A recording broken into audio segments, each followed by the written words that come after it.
오늘 우리에게 주시는 하나님의 말씀은 마태복음 7장 21절에서 23절의 말씀입니다. 나더러 주여 주여 하는 자마다 다 천국에 들어갈 것이 아니요 다만 하늘에 계신 내 아버지의 뜻대로 행하는 자라야 들어가리라. 그날에 많은 사람이 나더러 이르되 주여 주여 우리가 주의 이름으로 선지자 노릇하며 주의 이름으로 귀신을 쫓아내며 주의 이름으로 많은 권능을 행하지 아니하였나이까 하리니 그때에 내가 그들에게 밝히 말하되 내가 너희를 도무지 알지 못하니 불법을 행하는 자들아 내게서 떠나가라 하리라. 아멘. 하나님의 말씀입니다. 다 자리에 앉으시겠습니다.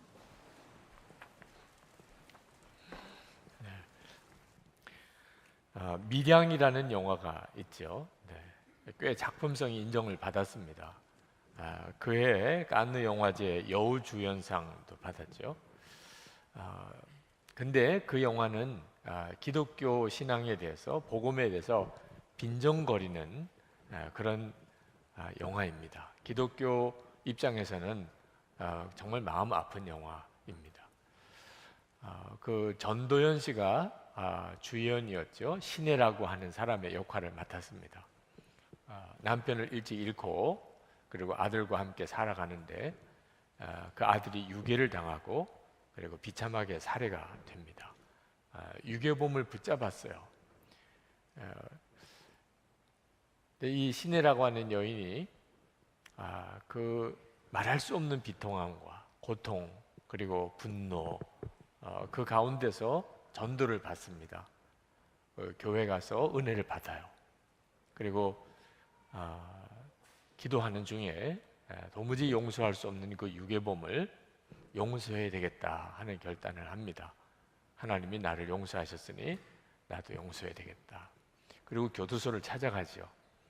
찾아가서 그 유괴범을 면회를 합니다. 말해주고 싶었어요. 내가 당신을 이제 용서하겠다고. 그런데 그 말을 하니까 그 유괴범은 전혀 반응이 없어요. 대수롭지 않게 여겨요. 감격한다든지 미안해한다든지 이런 표시가 전혀 없어요. 그러면서 아주 뻔뻔하게 자기도 예수를 믿고 이미 용서받았다는, 하나님으로부터 다 용서받았다. 그때 이 신혜라고 하는 여인이 거의 미칠 지경이 됩니다. 면회 자리에서 나와서 그냥 쓰러져 버립니다. 내가 용서하지 않았는데 어떻게 하나님이 용서할 수 있나? 그런 내용이죠. 영화를 보는 사람들, 특히 기독교 신앙을 갖지 않는 사람에게는 정말 와닿는 메시지입니다. 내가 용서하지 않았는데 어떻게 하나님이 용서하나? 어떻게 저렇게 뻔뻔할 수가 있나? 미안한 기색도 없고 회개하는 것도 없고 그리고 나는 용서받았다고 믿는 그건 지금 현재 우리 기독교인들이 가지고 있는 이 속죄의 복음에 대한 빈정거림. 속죄받았다면서 하나님으로부터 용서받았다고 하면서 자신의 죄에 대해서 조금도 아픔도 없고 그리고 회개도 없고 그러면서 그냥 편안해지기만 하면 되는 거냐? 이제 그런 내용을 담은 영화입니다. 여러분, 오늘 제가 여러분과 함께 나누려고 하는 것은 바로 이 빈정거림을 받고 있는 이 십자가의 복음, 속죄의 복음이 도대체 실상은 어떤 것인지, 정말 복음이 그 정도밖에 안 되는 건지, 이렇게 조롱받을 만한 것인지에 대해서 여러분들과 같이 나누려고 하는 겁니다. 왜곡된 것이죠. 그건 복음이 아닙니다. 왜곡된 복음으로 인해서 지금 얼마나 참 안타까운 일이 많이 벌어지고 있는지 모릅니다. 목회자들 중에, 유명한 목사님들 중에, 또는 아주 믿음 좋다고 소문난 교인들 중에, 사회적으로 큰 위치에, 중요한 위치에 서 있는 사람들, 어느 날 그 민낯이 드러나요. 너무나 말할 수 없는 부끄러운 일들을 봅니다. 그래서 파멸하죠. 그런데 당황스러운 것은 자기의 죄가 드러난 것 때문에 고통스러워해요. 고통스러울 수밖에 없는 게 모든 지위를 다 잃어버리니까. 그런데 구원을 받았다는 것만큼은 조금도 흔들림이 없어요. 다시 말해서 하나님으로부터 용서받았다. 내가 어떤 죄를 지어도 난 다 용서받았어.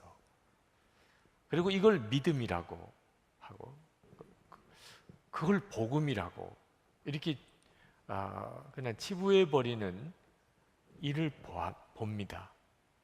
그래서 너무나 많은 무리를 일으켰는데 본인은 떳떳해요.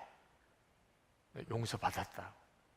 그러니까 이걸 복음이라고 이렇게 생각하는 우리를 당황스럽게 만들어요.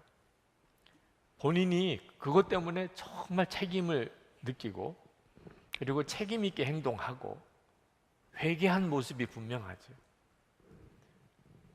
그러면서 본인이 그런 나이지만 하나님이 나를 용서하셨다는 거, 그건 정말 복음 그 자체죠. 하나님은 어떤 죄인도 용서하시죠. 근데 회개한 것 같지가 않아요. 회개의 열매가 없어요. 그런데 본인은 용서받았대요. 이렇게 용서받을 수도 있는 건가? 이런 문제가 우리들이 오늘 다뤄야 될 문제예요. 이 왜곡된 구원관, 우리가 어떤 죄를 지어도 예수님만 믿으면 다 용서받는다. 예수님만 믿으면, 그러면 모든 죄는 다 용서받는다. 앞으로 내가 지을 죄까지 다 용서받았다 이미. 이건 복음이야. 이렇게 주장하는 사람들이 있습니다. 그걸 복음 중에 복음이라고 그렇게 여기는 이들이 있어요. 이런 잘못된 구원관 때문에 본인도 망한 걸 모르고 다른 사람도 전도의 문을 막아버림. 야, 나 그런 기독교는 안 믿을 거야. 이렇게 돼버림. 지금 마귀가 참 간교하죠. 먼저 믿는 성도들을 왜곡된 구원관으로 그를 미혹해서 전도 문을 아주 막아버린. 이제 전도를 하려고 그러면 그런 이상한 사람들만 생각나는 것. 예수 믿는 사람들은 다 가짜야, 다 거짓이야. 실제로 이런 일들이 일어나요. 그 세계 기도 정보라는 책에 보면 IT라는 나라가 나오는데 서반구에서 가장 가난한 나라, 지진도 많이 나고 유행 전염병도 많이 돌고 그런 나라인데 그 나라가 1791년에 프랑스로부터 독립을 할 때 나라 전체를 사탄에게 봉헌합니다. 왜 그런 일을 했을까? 자기들을 점령했던 프랑스 사람들, 그래서 식민 지배를 했던 그 프랑스 사람들을 보니까 예수를 정말 잘 믿어요.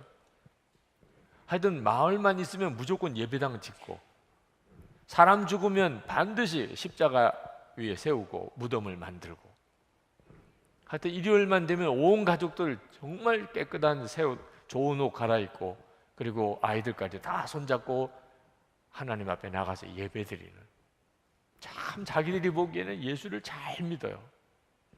그런데 식민지배 하는 동안에 자기들에게는 얼마나 악독했는지,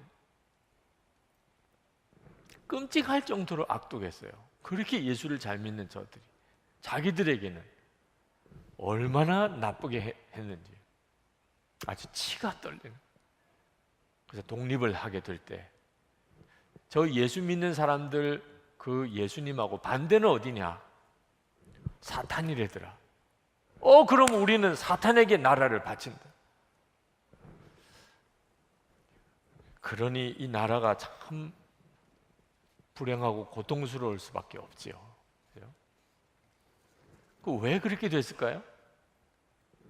예수를 믿기만 하면 무조건 우리는 하나님 자녀가 되고 하나님이 우리를 사랑하신다. 우리가 어떤 행동을 해도 하나님은 우리를 용서하시고 사랑하신다. 그걸 좋은 믿음이라고 복음이라고 생각하는 거예요. 스탠리 존스라고 우리 감리교 선교사님, 인도의 아주 유명한 선교사님입니다. 그분은 한국에 감독으로 오실 뻔했어요. 실제로 그렇게 투표에 당선도 됐습니다. 감독이. 근데 감독 직위를 본인이 내려놓고 다시 인도로 가신 분이에요. 이 스탠리 존스 선교사님이 인도에 가서 복음을 전하는데 하층민들은 복음을 잘 받아들여요. 그런데 인도의 카스트 제도에 아주 제일 높은 지위에 있는 계층들은 안 받아들이는 겁니다. 그 인도 복음화의 결정적인 걸림돌이에요.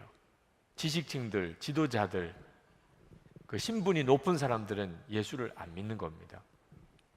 그래서 어떻든지 그분들하고 대화를 나누려고 했어요. 만나서 기독교 복음에 대해서 설명하고 그 사람들의 이야기도 듣고.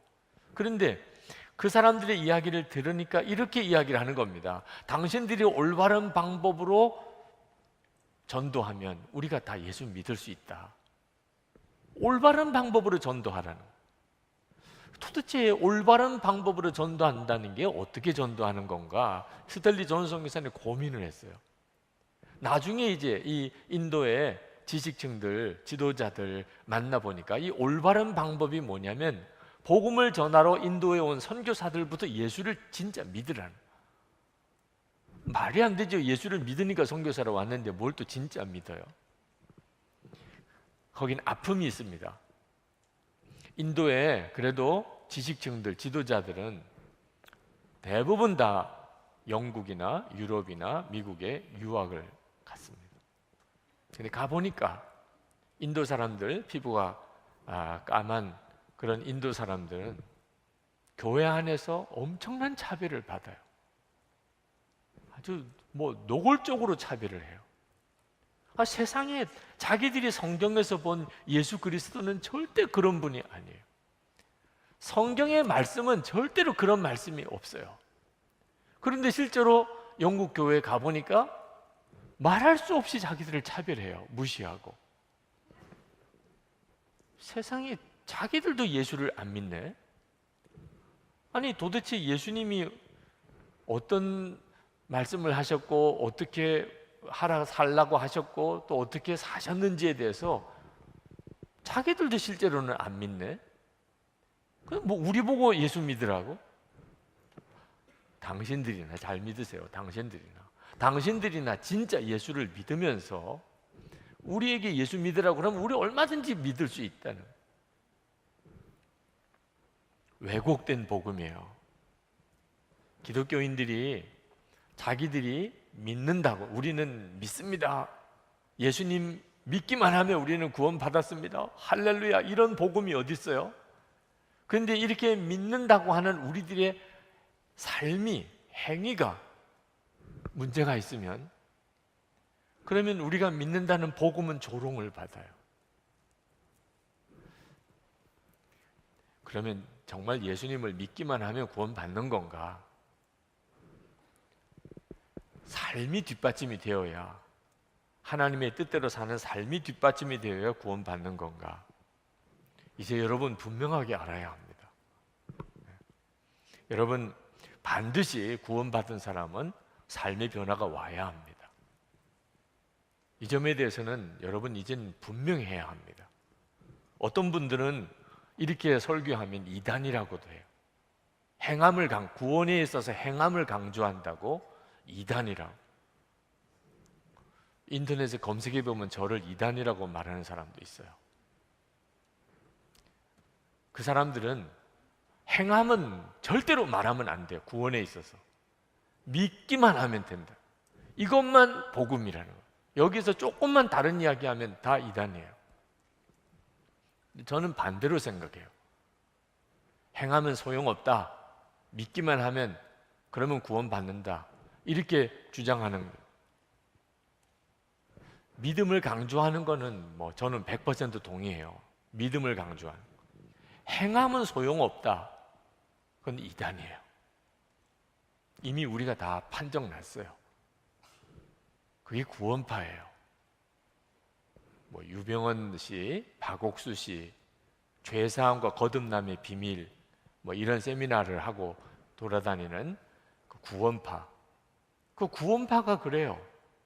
믿기만 하면 돼. 행하면 아무 소용없어. 아무리 악한 죄를 지어도 예수님을 믿었으면 그는 다 용서받았어. 이미 회개할 필요도 없어. 회개는 믿음이 없는 거야. 회개는 이미 용서받았는데 뭘 회개해. 세상에 이런 확실한 믿음이 어디 있어요. 그래서 많은 사람이 구원파로 넘어갔어요. 교회 다니면서도 구원의 확신이 없이 흔들흔들 거리다가 이 구원파가 말하는 설명을 듣다 보면 세상에 그냥 믿어버리면 돼. 뭐 무슨 죄를 지었든지 이미 다 용서받았어. 회개할 필요도 없어. 다 용서받았으니. 그렇게 믿으면 그게 진짜 믿음이고, 그리고 반드시 그는 구원받는다. 여러분, 그렇지 않습니다. 아주 예민한 문제이긴 하지만 오늘 여러분들이 잘 설명을 들으셨으면 좋겠어요. 행함을 강조하는 것은 제가 그런 게 아니고 예수님이 강조하셨어요. 오늘 우리가 이미 읽었잖아요. 예수님이 하신 말씀입니다. 나더러 주여 주여 하는 자마다 다 천국에 들어갈 거 아니요. 다만 하늘에 계신 내 아버지의 뜻대로 행하는 자라야 들어가리. 아니, 행함에 대한 강조를 예수님이 하셨어요. 우리는 예수를 믿는 사람이잖아요. 22절, 23절에는 좀 더 구체적으로 말씀합니다. 많은 사람이 나더러 이르되 주여 주여, 우리가 주의 이름으로 선지자 노릇도 하고 주의 이름으로 귀신을 쫓아내고 주의 이름으로 많은 권능을 행하지 아니하였나이까. 그때 내가 그들에게 밝히 말하되 내가 너희를 도무지 알지 못하노니 불법을 행하는 자들아 내게서 떠나가라 하리라. 불법을 행하는 자들아, 아무리 기사와 능력이 많이 나타나도 불법을 행하는 자들아, 우리 주님이 너 도무지 알지 못한 내게서 떠나가라. 행함이죠, 행함. 예수님이 강조하신 거예요. 구원의 문제에 있어서 행함은 절대로 무시되면 안 됩니다. 분명히 구원은 믿음으로 받아요. 자, 이 점에서 어떤 분들은 좀 헷갈리기 시작할 분이 있을 겁니다. 믿음으로 구원 받는다면서 뭘 또 행함을 이야기하나? 예수님 오른편에 왼편인지 오른편인지 성경에 나와 있지 않지만 나 오른편이라고들 흔히들 생각을 합니다. 오른편에 달린 강도가 예수님 마지막 이제 숨질 때, 그때 예수님에게 신앙 고백을 합니다. 예수님을 구주라고 믿은 거죠. 나를 구원해 달라고, 주님과 함께 있게 해달라고. 그런데 주님이 그의 믿음으로 그를 구원해 주십니다. 오늘 내가 나와 함께 낙원에 있으리라. 구원을 선포해 줘요. 그 오른편 강도가 한 일은 아무것도 없어요. 그냥 믿은 거예요, 예수님을 구주로. 그러니까 믿음으로 구원 받아요. 구원은 믿음으로 구원 받아요. 그런데 만약에 그 오른편 강도가 조금 더 살 수 있었다면 그는 완전히 변화된 삶을 살았어요. 그가 그렇게 죽었기 때문에 우리가 행함이 없어도 그렇게 구원받는 사람도 있던데 이렇게 나오지만, 그가 조금 더 오래 살았다면 그는 반드시 변화된 삶을 살았어요. 만약에 그렇지 않다면 그는 구원 못 받는 사람입니다. 하나님께서 은혜 안에서 예수를 믿는 사람 하나님 자녀 삼으셨어요.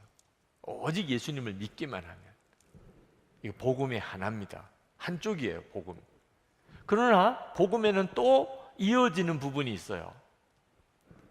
그에게 성령을 보내셔서 그가 더 이상 죄와 육신을 따라 살지 않고 이제는 성령을 따라 살게 만들어주세요.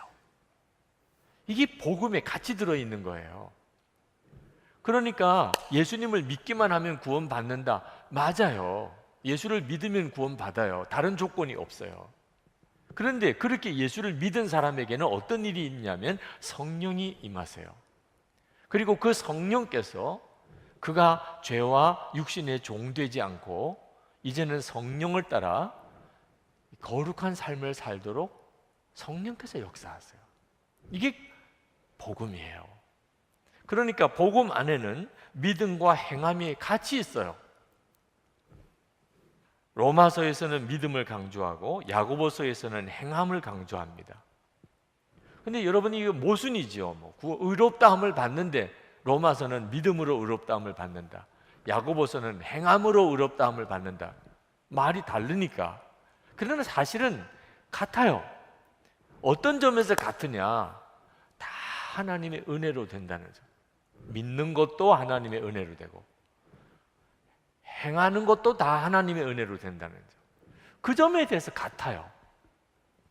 로마서는 율법이 아니고 예수님을 믿음으로 구원받는다, 의롭다함을 받는다는 부분을 강조한 거고, 야고보서는 성령이 오셔서 이제는 성령으로 사는 사람이 된다는 것을 강조한 것뿐이에요. 이 둘은 같이 있어요. 로마서나 야고보서나 읽어보면 그 둘이 다 같이 있어요.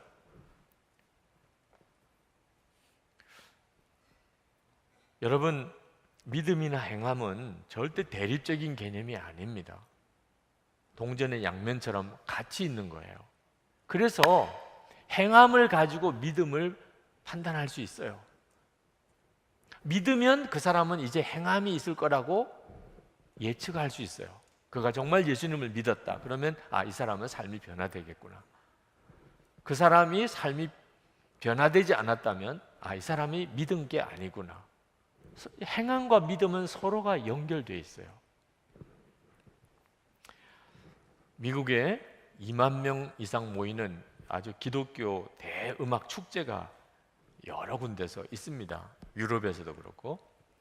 그런데 어느 날 이 기독교인이 아닌 음악 담당 기자가 호기심이 있어서 참석을 했습니다. 기독교 음악 축제예요. 수만 명이 모이는 대축제입니다. 그런데 그가 그 집회에 참석을 하고 난 다음에 그가 이런 평가를 내렸어요. 나는 예수가 말하고 행하는 것, 그리고 이 축제에서 모인 사람들이 말하고 행하는 것, 특히 이 주최 측 사람들이 말하고 행하는 것 사이에 어떤 유사점도 찾아보기 어려웠다. 자기가 알고 있는 성경에 나와 있는 예수님께서 말씀하시고 행하는 거하고 그 기독교 음악 축제에 참석해서 그 축제에 참여한 사람들과 주최 측 사람들이 말하고 행동하는 것 사이에 어떤 유사점도 찾을 수가 없었다. 그들은 믿음을 이야기하고 예수님을 노래하고 했지만 기독교인이 아닌 사람의 입장에서 보면 돈도 많이 들어갔고 아주 정말 이벤트도 정말 화려하고 아주 요란한 음악, 대단한 음향, 분명히 그건 정말 매력적이에요. 그런데 자기는 진짜 알고 싶은 것이 이게 기독교 음악 축제라면 거기서 마치 예수님을 만난 것 같은 느낌이 있어야 하지 않을까, 이런 기대를 가지고 있었다. 예수 믿는 사람들끼리 수만 명이 모였는데 여기는 정말 다르다. 예수 믿는 사람 이렇구나. 이런 걸 보고 싶었어요. 근데 자기가 가보니까 일반적인 음악 축제하고 뭐가 다를지 모르겠어요. 그냥 가사가 예수님, 믿음 이런 것들, 음악의 어떤 유형이 조금 다른 거 외에 일반 음악 축제하고 똑같아. 돈 많이 들여서 집회하는.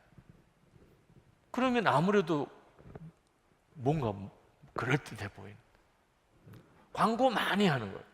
그러면 뭔가 이렇게 사람들이 많이 모이는, 그런 이상을 자기는 찾아보기 어려웠다. 여러분, 이 말로 하는 믿음에 속지 말아야 돼요. 우리가 믿음을 고백하고 또 예수님을 찬양하고 이렇게 다 해요. 우리도 이렇게 예배 드릴 때 찬양하는 시간을 갖죠. 근데 여러분, 그때 우리가 믿음이 있다, 내가 예수님을 찬양했다, 이렇게 속으면 안 돼요. 어디까지 가야 이게 진짜냐면 예수님으로 사는 거예요. 내 안에 성령님이 오셔서 내가 그 성령으로 사는 것까지 가야 믿은 거예요, 그 사람. 행함이 있어야 그 사람이 구원을 받는다. 이 말은 문제가 있어요. 행함이 있어야 구원받는다. 근데 문제가 뭔지를 알아야 돼요. 행함을 강조하기 때문에 문제가 아니에요. 그 행함이 자기 능력으로, 자기 의지로 그렇게 살 수 있다고 말하는 게 문제인 거예요. 그게 바로 문제가 있는 거예요. 행함으로 구원받는다. 이건 이단이죠. 행함으로 구원받는다. 근데 그게 왜 이단인지는 잘 알아야 돼요. 행함을 강조하기 때문이 아니에요. 우리 능력으로, 내 의지로 선행도 하고 하나님 기뻐하는 뜻대로 살 수 있다는 것 자체가 그게 복음에서 벗어난 거예요. 여러분, 우리의 삶의 변화를 일으키는 분은 성령이세요. 우리가 예수를 믿을 때 우리의 행함이 달라지는 것은 전적으로 성령의 능력이에요. 이건 절대로 믿음의 중요성을 훼손하는 거 아닙니다. 오히려 진정한 믿음이 무언지를 드러내는 거예요. 진짜 믿음이 뭐냐? 삶을 변화시키는 이 믿음이 어떻게 가능하냐? 성령님이세요. 변화된 삶의 열매를 보고 이 사람이 예수님과 연합한 사람이구나. 성령께서 그 안에서 역사하시는구나. 이걸 알게 된다는 겁니다. 우리가 이렇게 올바른 구원관을 가지면, 따라서 믿음과 행함은 같은 것이다. 같이 가야 된다. 행함은 어떻게 되냐? 우리 능력으로 되는 게 아니고 성령께서 오셔서 전적으로 하나님의 은혜로 그렇게 삶의 변화가 오는 것이다. 이걸 여러분이 진짜 믿으면 교회와 성도의 삶은 완전히 변화돼요.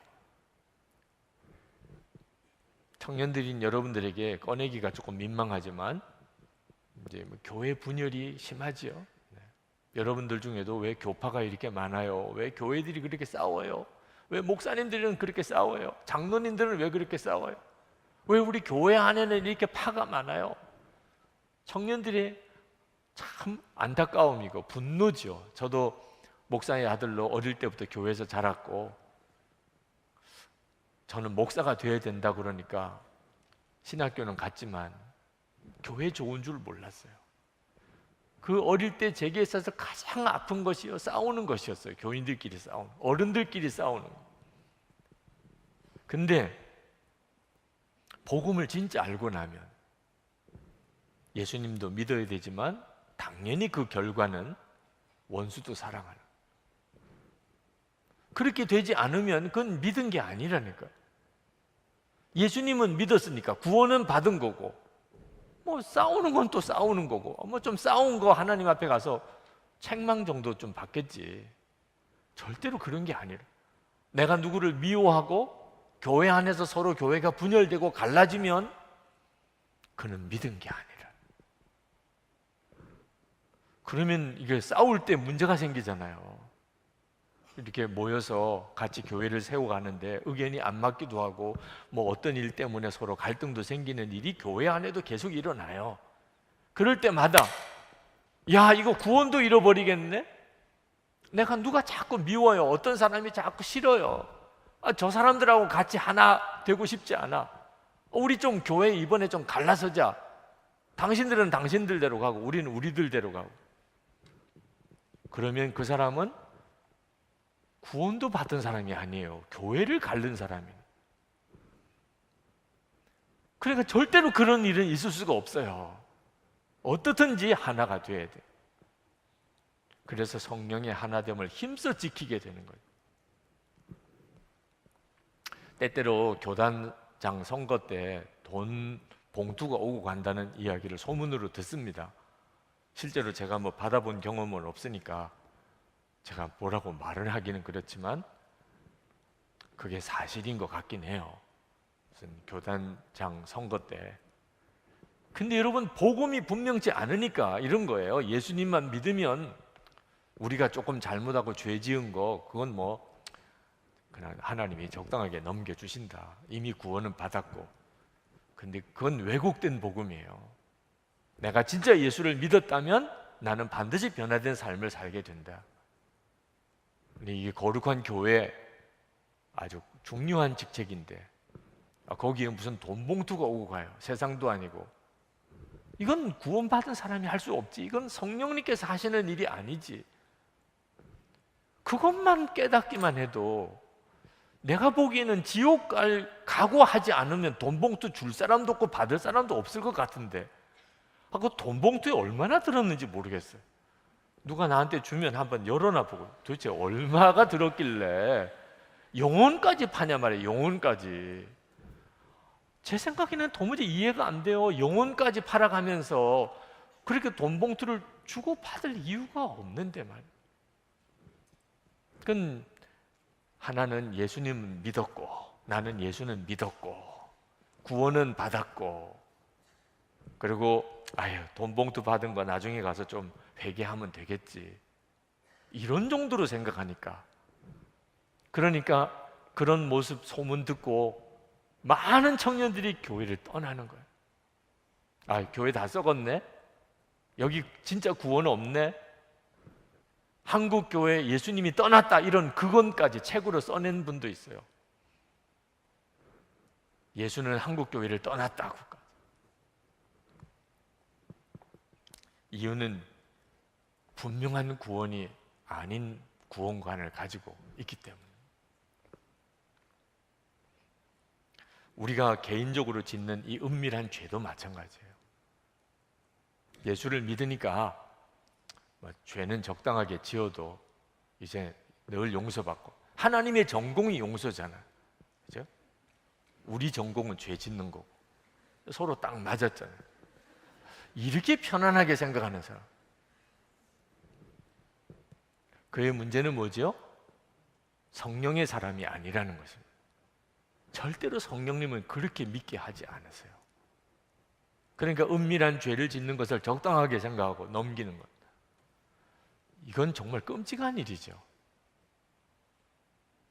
구원과 믿음과 행함은 같이 간다. 그러면 행함이 뒤따라오지 못하면 그러면 나는 믿음 전체가 다시 점검해야 됩니다. 여러분들이 행함이 없으면 지옥 간다 이런 말을 하고 싶지 않아요. 여러분들이 행함이 안 되면 은밀한 죄를 끊어버리고 정말 거룩하게 살고 사랑하며 살고 이게 안 되면 믿음을 점검해 보라는. 진짜 믿으면 저 반드시 삶이 변화되게 돼 있으니까. 만약에 삶의 변화가 없다, 나 예수 믿는데 예수 안 믿는 사람하고 사는 건 똑같다, 내가 예수 믿는다고 고백 안 하면 우리 회사에 내가 예수 믿는 거 모른다, 내가 교회 나오는 거 누가 보면 기절주풍할 사람도 있다, 이런 분들은 지옥 간다, 그 사람 지옥 간다. 저는 그렇게 말하고 싶지 않아요. 왜 내가 그렇게밖에 살 수 없는지를 생각해야 돼요. 예수를 믿었는데 성령께서 내 안에 오셨는데 왜 나는 이렇게 살지? 그래서 주님 앞에 다시 가야 돼요. 십자가 복음 앞에 다시 가야 돼요. 주여, 이건 아니잖아요. 예수님을 분명히 믿었는데 왜 내 삶은 안 바뀌나요? 그러면 성령께서 도우세요. 하나님, 삶도 바뀌는 거잖아요. 그냥 구원만 받은 게 아니고 내가 예수님을 믿으면 삶이 바뀌는 거잖아요. 하나님, 그렇게 갈망하는 사람은 반드시 성령이 도우세요.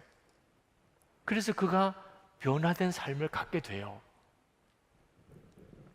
그런데 삶의 변화에 대해서 아무 마음이 없어요. 예수 믿고도 죄 짓고 사는 거지 뭐. 죄 짓는 건 내 전공이고 용서는 하나님 전공이고. 성령님 아무것도 못 하세요. 우리 안에 오셨지만 성령님은 강제로 역사 안 하세요. 우리가 성령님의 도움을 구하면 성령님은 반드시 역사하세요. 그러려고 오셨어요. 우리를 죄와 육신에 종되지 않고.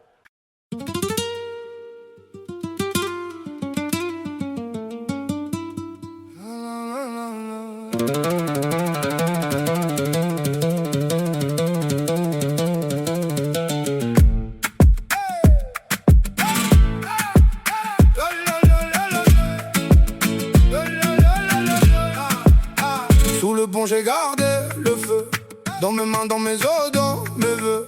Il parlait fort, moi j'étais loin. Le cœur fermé, la rue dans le coin. J'ai vu la peine avec ses dents. J'ai vu l'hiver gratter le vent. Mais j'ai tenu, j'ai pas cédé. Même quand tout voulait me plier. Dis-moi qui me fera tomber. Comme mon nom brûle encore d'avancer. Dis-moi qui va me faire.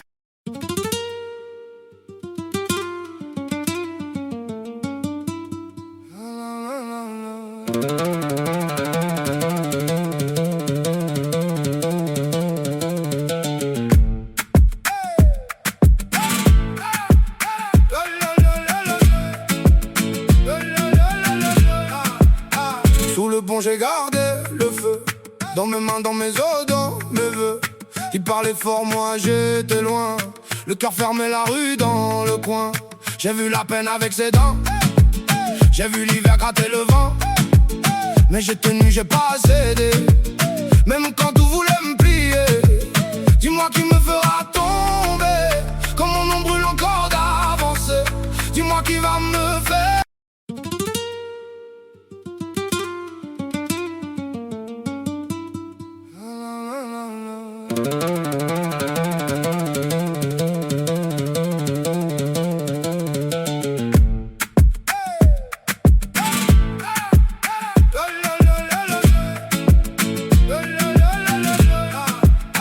Sous le pont j'ai gardé le feu.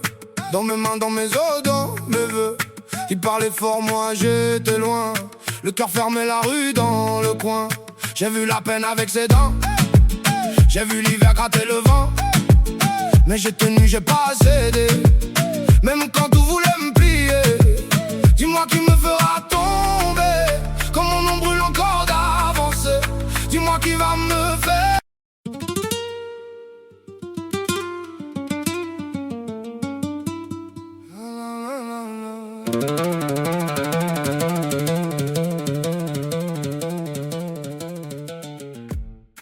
하나님의 자녀들께 살게 해주시려고 오신 분이에요. 그건 전적으로 성령님이 하시는 일이에요.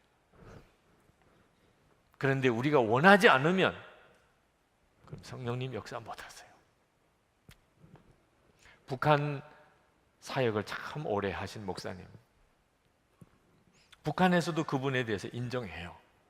그분의 공로도 인정하고, 그분에 대해서는 북한에서도 나름대로 존경하고 정말 많은 사역을 했습니다. 한 번은 북한에 있는 그 청년들과 토론회를 하게 됐습니다. 그때 그 북한 청년들이 이런 질문을 하더랍니다. 남한이 북한보다 경제적으로 더 잘 사는 거 자기들 인정한다. 그런데 자기들이 보니까 남한은 완전히 타락한 사회. 어떻게 그렇게 타락하고 더러울 수가 있나, 사람들이. 뭐 당신 대답해 보세요. 우리는 경제적으로는 좀 어렵지만 우리는 그렇게 타락한 생활은 안 해요. 우리 청년들은, 북한의 청년들은. 남한 청년들을 가만 보니까 뉴스도 보고 뭐 책도 보고 영화도 보고 말할 수 없이 퇴폐적이고 방탕하고 타락했더래요. 그때 그 목사님이 그렇게 대답을 하셨대요. 북한은 도덕적으로 더러워질 기회도 없어. 뭐 유흥가도 있고 뭐 타락할 자리도 있고 이런 가운데서 깨끗하게 사는 것은 그건 대단한 일이지만 우선 북한에는 그렇게 뭐 유흥가나 무슨 타락할 만한 자리가 없어. 그런데 우리는 깨끗하고 그쪽은 더럽고 이렇게 말하는 거는 말이 안 되지. 그렇게 대답을 했다고 그래요. 여러분, 어떤 때는 하나님이 아예 우리를 죄 못 짓게 만들어 놓으시면 어떨까 이런 생각도 들어요. 하나님 그렇게 안 하세요. 꼼짝없이 죄 못 짓도록, 죄 지을 것도 없어. 아주 그렇게 만들어 버리시면 뭐 죄 짓는 문제 때문에 갈등할 것도 없죠. 하나님은 우리가 심지어 하나님을 뭐 저주하고 하나님을 모욕하고 하나님이 가장 싫어하는 것만 골라 할 수도 있는 자유를 주셔요. 그런 가운데서 우리가 성령의 도우심을 구하는, 얼마든지 마귀가 하지 않는 대로 다 살 수 있어요. 그런데 나는 성령님을 원해요. 그러면 성령님이 도우세요. 그런데 나는 솔직히 세상이 너무 좋아. 성령님이 부담스러워. 성령님 도우실 수 없어요. 여러분, 예수 안 믿는 사람은 육신만 가지고 있습니다. 육신의 욕구만 있어요. 그런데 예수를 믿고 나면 우리 안에는 성령의 욕구가 있어요. 그래서 육신의 욕구와 성령의 욕구가 우리 속에서 갈등을 일으킵니다. 그때 우리가 육신을 따라갈 거냐 성령을 따라갈 거냐, 우리가 택해야 돼요. 여러분이 택하는 거예요. 여러분이 예수를 믿었기 때문에 성령의 욕구가 있어요. 그때 여러분이 성령을 따라가고 싶으냐 육신을 따라갈 거냐, 매번 여러분들이 이제 결정해야 돼요. 우리는 더 이상 어쩔 수 없이 육신을 따라 사는 자가 아니에요. 이제는 우리 안에 오신 성령의 인도함을 받을 수 있어요. 근데 열쇠는 저절로 그렇게 되는 건 아니에요. 저절로 그냥 성령님 따라 살게 되는 건 아니에요. 여러분이 원해야 성령님이 역사하세요. 용서하고 살고 싶어요. 은밀한 죄 짓지 않고 싶어요. 정직하게 살고 싶어요. 죄 안 짓고 떳떳하게 돈 벌고 싶어요. 내가 정말 원해요. 성령님이 주시는 욕구예요. 손해볼 것도 생각나요. 그것 때문에 내가 엄청난 어려움이 처할 수도 있어요. 그런데 나는 더 이상 세상이 원하는 대로 살고 싶지 않아요. 이제 나는 성령님이 이끄시는 대로 살고 싶어. 이런 소원이 있으면 성령님 도와주세요. 그렇게 살 수 있게 해주시는 분이 성령님이세요. 그 사람이 구원받은 사람, 예수님을 믿고 성령을 따라 사는 사람. 여러분 정말 명심해야 합니다. 사우디아라비아에 가면 도적질하는 사람 무조건 손을 잘라버립니다. 도적질했다 그러면 손을 잘라버려요. 그래서 그 도적놈이 없어요. 벌이 너무 무서워. 있어도 뭐 극소수예요. 네. 길거리에 돈 떨어져 있어요. 아무도 안 주어요. 왜? 손을 잘라버리니까. 그런 사회 좋은 사회예요? 그건 벌이 무서워서 안 하는 거지, 마음속에 탐심이나 도둑질하는 마음이 없어진 거 아니죠. 성령님은 절대로 우리를 그런 식으로 이끌지 않으세요. 여러분이 정말 주님 저를 인도해 주세요, 여러분이 원하면, 그럼 주님 반드시 역사합니다. 갈라디아서 2장 20절에 보면 내가 그리스도와 함께 십자가에 못 박혔나니 그런즉 이제는 내가 사는 것이 아니요 내 안에 그리스도께서 사시는 것이라. 이게 복음이에요. 내가 그리스도와 함께 이제 주님과 함께 십자가에 못 박혔고 이젠 내가 사는 거 아니고 내 안에 그리스도가 사시는 거예요. 이게 복음이에요. 예수를 믿었다는 말이 이 말이에요. 그런데 그 뒤에 이렇게 말합니다. 이제 내가 육체 가운데 사는 것은 나를 사랑하사 나를 위하여 자기 자신을 버리신 하나님의 아들을 믿는 믿음 안에서 사는 것이라. 여기 믿음이 나와요. 믿음. 이 믿음이 어떤 믿음을 말하는 것일까요? 여러분이 이제 내가 사는 거 아니고 내 안에 예수님이 사시는 거다, 이렇게 복음을 받아들였습니다. 그런데 실제로 살아보니까 내가 살아요. 또 내 혈기, 내 욕심, 내 정욕, 내 성질, 그게 드러나요. 그러면 여러분 어떻게 결론 내려야죠? 나는 안 죽었네. 아우, 난 안 죽었네. 나 진짜 예수 믿은 건 아니네. 왜? 또 오늘도 내가 성질돼서, 오늘도 예배드리 오기 전에 엄마한테 막 한바탕 했어요.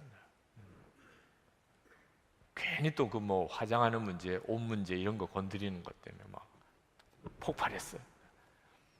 그리고 지금 이 예배당에 앉아 있어요. 나는 안 죽었어. 네. 그럴 때 여러분 어떻게 해야 되는 거죠? 믿음 안에서 사는 것이라고 그러잖아요. 난 안 죽었다고 내가 스스로 그렇게 느껴져요. 그때 여러분이 해야 될 일은 믿음인 거예요. 예수 그리스도 안에서 나는 이미 주님과 함께 죽었고 이제 내 안에 사신 분은 예수님이시다. 만약에 그게 그냥 저절로 되는 거라면 왜 믿음이 필요해요?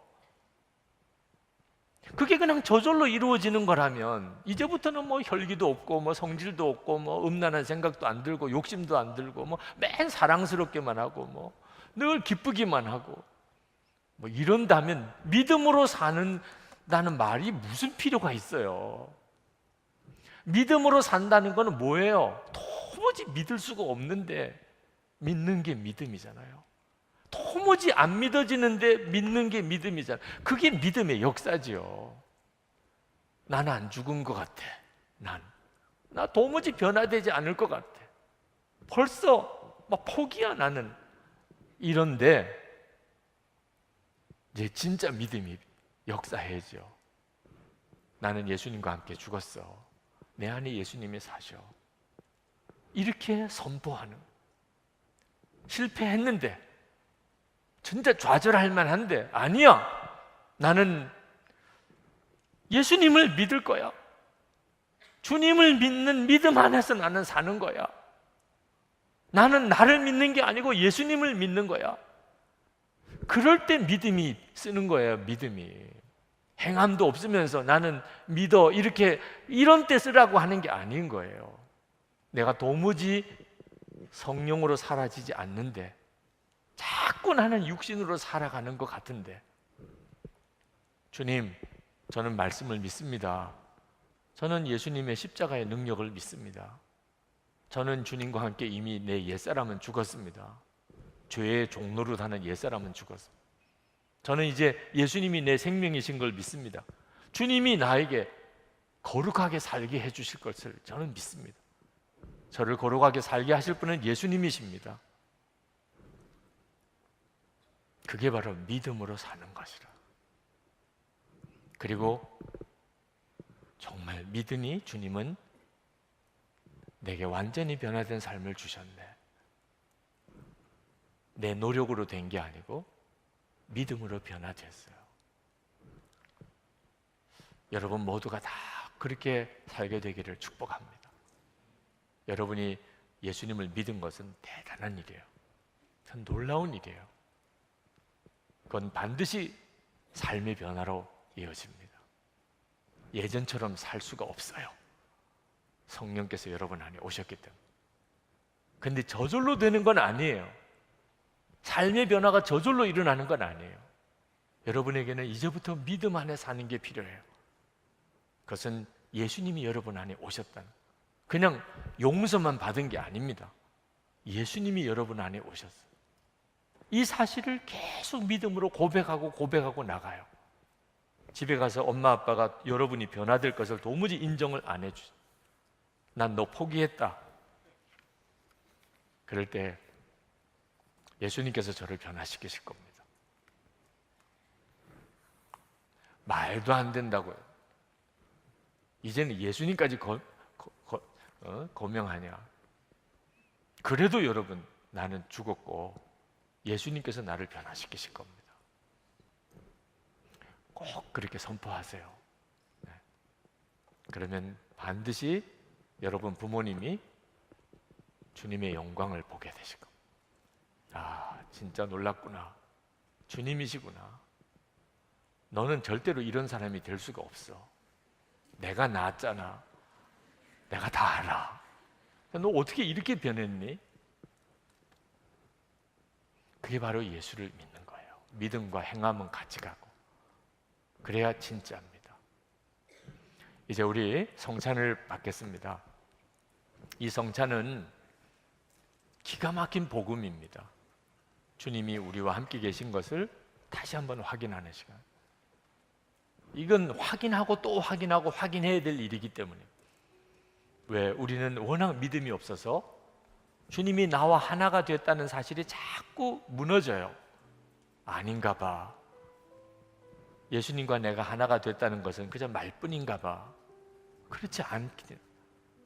우리 주님은 다시 우리 믿음을 이렇게 세우시려고. 그렇구나, 주님은 이미 나와 한 몸이시구나. 이걸 오늘도 확인하시려고, 여러분에게 분명하게 다시 되새겨 주려고, 무너진 믿음을 다시 일으키시려고 성찬을 주시는 거예요. 여러분이 떡을 먹고 포도주를 마실 때 주님과 나는 하나다, 분리할 수가 없잖아요, 먹고 나면. 그래서 주시는 거예요. 그리고 계속 고백하세요. 믿음은 고백하고 나가는 겁니다. 나는 주님과 하나가 됐어. 나는 주님과 하나가 됐어. 오늘 집에 돌아가서 여러분 부모님 또 형제들 또 내일 직장에 나가서 학교에 가서 나 예수님과 하나가 됐어. 저 광신자 좀 봐. 이런 식으로 사람들이 여러분을 빈정거려도 그건 부끄러운 고백이 아니에요. 그리고 그 고백이 여러분을 실제적인 체험이 되도록 이끌어 가실 것입니다.